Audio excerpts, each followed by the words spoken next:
Vous vous posez sûrement la question, pourquoi le secours d'Allah ne vient pas?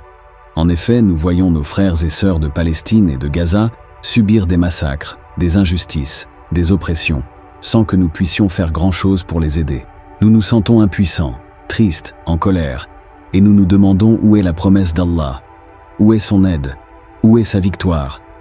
Est-ce que cela signifie qu'Allah nous a abandonnés? Bien sûr que non. Allah est le plus miséricordieux, le plus clément, le plus juste, le plus sage. Il n'oublie pas ses serviteurs, il n'ignore pas leurs souffrances, il n'agrée pas les tyrans. Alors, pourquoi le secours d'Allah ne vient pas? Quelles sont les causes qui retardent ou empêchent l'aide divine? Quelles sont les conditions pour obtenir le soutien d'Allah? Quelles sont les leçons à tirer de cette épreuve? C'est ce que nous allons voir ensemble tout de suite.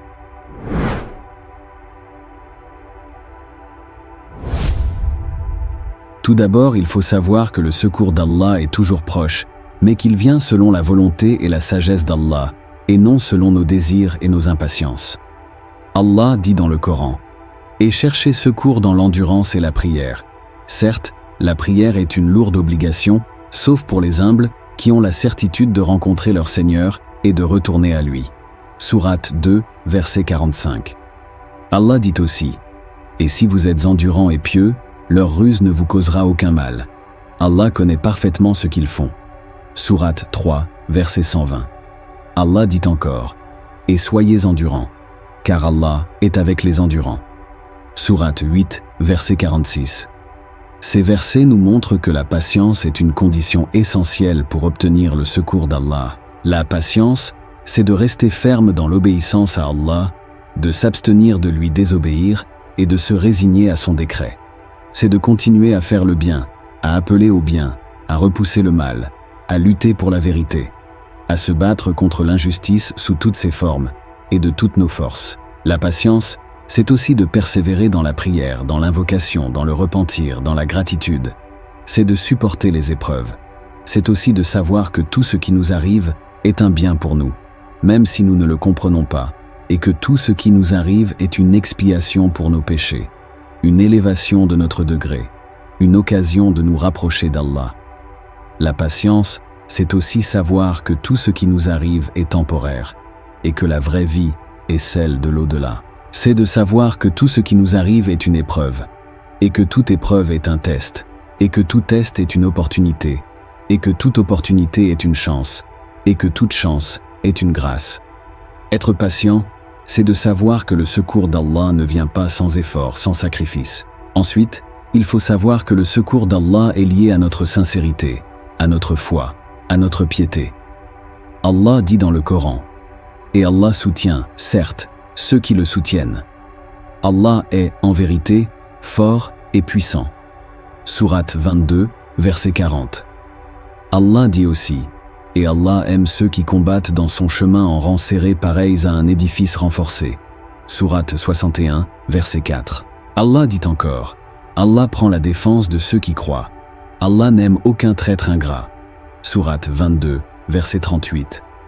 Ces versets nous montrent que le secours d'Allah dépend de nos propres actions et de notre foi. Pas seulement des actions des Palestiniens, mais de toute la communauté.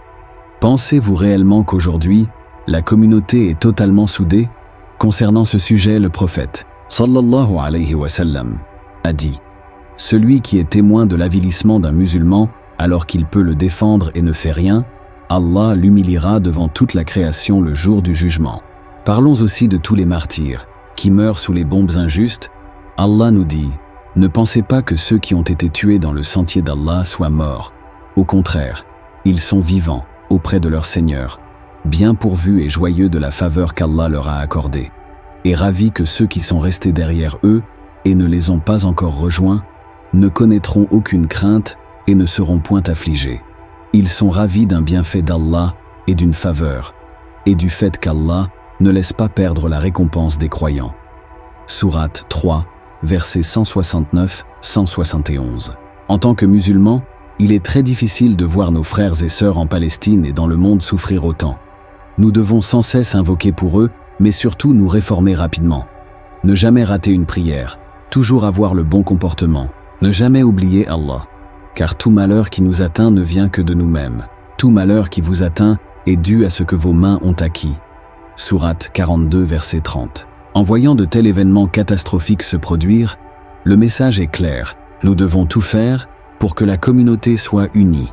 Et la seule chose qui peut nous unir est le tawhid, la croyance authentique et sincère envers Allah. J'espère que cela vous a été utile et que cela vous a permis de mieux comprendre la situation que nous vivons et de mieux réagir face aux épreuves. Je vous invite à méditer sur ces paroles, à les mettre en pratique et à les diffuser autour de vous. Qu'Allah nous donne une bonne compréhension de notre religion et nous protège tous.